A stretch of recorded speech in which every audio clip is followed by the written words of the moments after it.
I'm Lin. And I'm Leo. Welcome back to our 3R series on back pain relief, and this time we're working on recovery. Yes, and we're going to start to extend the spine now. So you will need to have a chair against a wall. We've put a plank here just so that you can see better against the wall, because this is how we're going to come into our Adho Mukha Svanasana. Even if you're very mobile, this is a good way to practice, because remember our previous video where we were talking a little about the abdomen. You can get the guidance of the abdomen through this action. So do use a chair, even if you can do the classic pose. So it doesn't have to be a yoga chair, you can use any sturdy kitchen or dining chair, but it's important that it's balanced against a wall, because otherwise you might push it away. Yeah, absolutely. So Leo's going to demonstrate Adho Mukha Svanasana. So taking your hands onto the chair, so you're really grounding down onto the chair itself, and then walking yourself back. And this is when you can work in the pose. So some of you have got really tight hamstrings or tight upper backs, then it's quite difficult to get this true extension of the spine. And by extending in this way, bringing the floor level a little higher for the arms, means to say that you can get a little bit more access to the front and the back body. What's very important at this stage, you can stay a little longer than you would normally, holding yourself in Adho Mukha Svanasana in the classic pose. Here you can take the thighs back very strongly and open and feed the back of the thigh, very important. Then the frontal thighs lift as much as you possibly can. So you lift the frontal thighs, making sure all four corners of the knees are lifting up. And then the abdomen is directed towards the spine side. In this pose, you're looking eventually, after a long period of practice, to get the abdomen really deeply within, like a greyhound. If you imagine that, this is exactly where you need to support your spine. Oh, and Leo's just dropped her wall now. So this is why it's important to practice this to a wall, because you could see that I was pushing the chair slightly away from me. So, you know, it is important, therefore, to work to a wall in this. And also, when you feel that you've come to that point where you need to extend a little more, then just take your feet back a little bit more, and then you'll be able to continue the extension. Okay, we're coming for Trikonasana. So I'm just going to show you the chair. So you're going to have the chair turned slightly so that you put your hand in front of the thigh. So the chair turns so the seat faces the wall. Yeah, that's it. This is one we didn't rehearse earlier. Okay, take the legs nice and wide.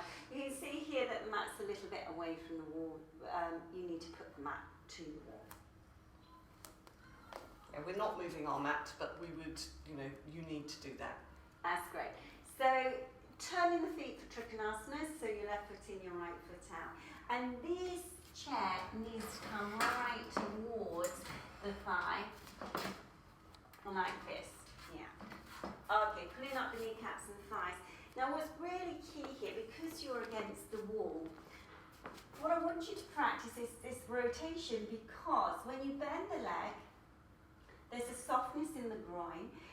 This direction has to come into the soft tissue fibre. So when you come into this position, you've got to try to encourage this action, and then the pulling up comes from the outer thigh at this stage. Yeah, so the knee faces forward. It's very important that you do look at this alignment, because this will open the gateway to the body, but also it will have a profound effect on the stiffness of your back. So it will open the lower back slightly. When you hinge over to the side, it's very difficult when you've got stiffness in your back, pain in your back, so you've got the wall for support. Then you take your right hand onto the chair itself, and be in this position. Now remember what I was saying about the direction of the abdomen, very important here. So the front body's got to go to the back body, the front body. And when we talk about the abdominal action, it is low. It's about 3 inches underneath the belly button. And then if you're able to, you can reach the arm and experience the lateral action, remembering this back thigh has got to lift, this inner thigh needs to lift so much, and the back of the pelvis is grounding the back leg. So when you practice this Utthita Trikonasana action, then it's about the symmetry, and you can get that when you're against the wall. It's very corrective. It becomes your guru for a while. And then taking a breath in and coming up.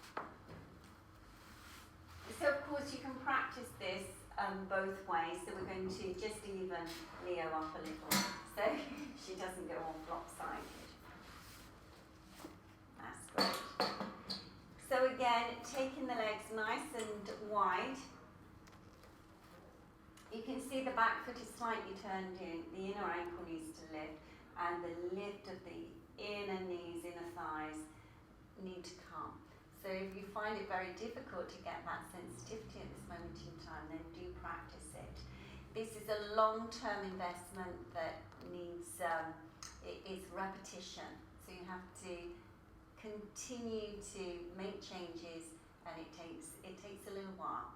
So taking those arms nice and wide, pulling up the kneecaps and thighs, and remember this alignment of the leg, just bend the leg slightly. Try and encourage with your hand, like Leo is there, to get that outward rotation. Sometimes we get very stuck in the hip, depending on the history of the body, accidents or whatever it may be, or just tightness. Just see that you get that rotation. And then coming over into your Trikonasana, taking your hand to the chair, taking the arm up. And again, concentrating on your back leg, because this will have a profound effect on the hip flexor, on that back right hip flexor. So go and see that you make sure that you extend through the abdomen, lengthening, and getting that lateral action. And the front body moving towards your back body. And breathe, of course. Soft inhalation and soft exhalation. And then coming out of the pose. So this elongates the spine. So both Adho Mukha Svanasana or Utthita Trikonasana are really good to get that extension, but do them supported at this stage. You can do them a few times a day, just to get that repetitive action. We're going to now come for a twisting action called Bharadvajasana, and again, using the chair. Okay. So taking the chair. This is a yoga chair, and quite often we sit through the chair, but we're just taking the decision that perhaps you may not have a yoga chair, so you can sit on the side like this. This is absolutely fine and it works well. And before you start twisting, you have to see that the feet are really well planted. The abdomen is drawing towards your spine side, and you're lifting deeply from within, lifting the spine. Roll your shoulders back and down. Yeah. So sit well, and then start to turn towards the back of the chair. Holding on to the bars of the chair or the sides of the chair and twist. Try to keep the stability in the legs, the inner thighs together, and lifting from the base of the spine. And as you turn, just release those shoulders down. Yes. And when you get to your maximum in this action, just breathe into that space. Find your breath. And then release it. Okay. I'm going to turn around. And coming to the other side. And again, when you come to the other side, don't get complacent now. Make sure the feet are well planted. You're lifting through the abdomen up towards your sternum chest. And then keeping that length of the spine and turning. Yeah. At this stage, it's really easy to push the ribs forward, so be sure that from body to back body, remember that Trikonasana, that will help you with this action, so that you get connected with the front and the back of the body, and you go up, So of course Bharadvajasana, there's Bharadvajasana 1 and 2, they're practiced on the floor, but at this stage, practice on a chair and just slowly unwind your spine. And then once you've done, come back to seated. This is also really good when you've got an ordinary chair and you're sitting at a desk. You can twist, put your timer on, and make sure that you move the body out of that habitual habit. You say that really is so difficult, isn't it, for people? Yes, we do recommend to our students that if they're working in an office, they set a timer on their computer so that every hour or hour and a half they can have a stretch, particularly if you've had a back problem and you're in a sedentary job. It's very important to do that. Yes, absolutely. So we hope you've enjoyed our 3 R's for back pain relief and back pain. We've got to get used to this. Back pain relief, back pain repair, and back pain recovery, which is what today's was. Absolutely. So we'll hope to see you again in more of this series. Namaste. And namaste. Thank you.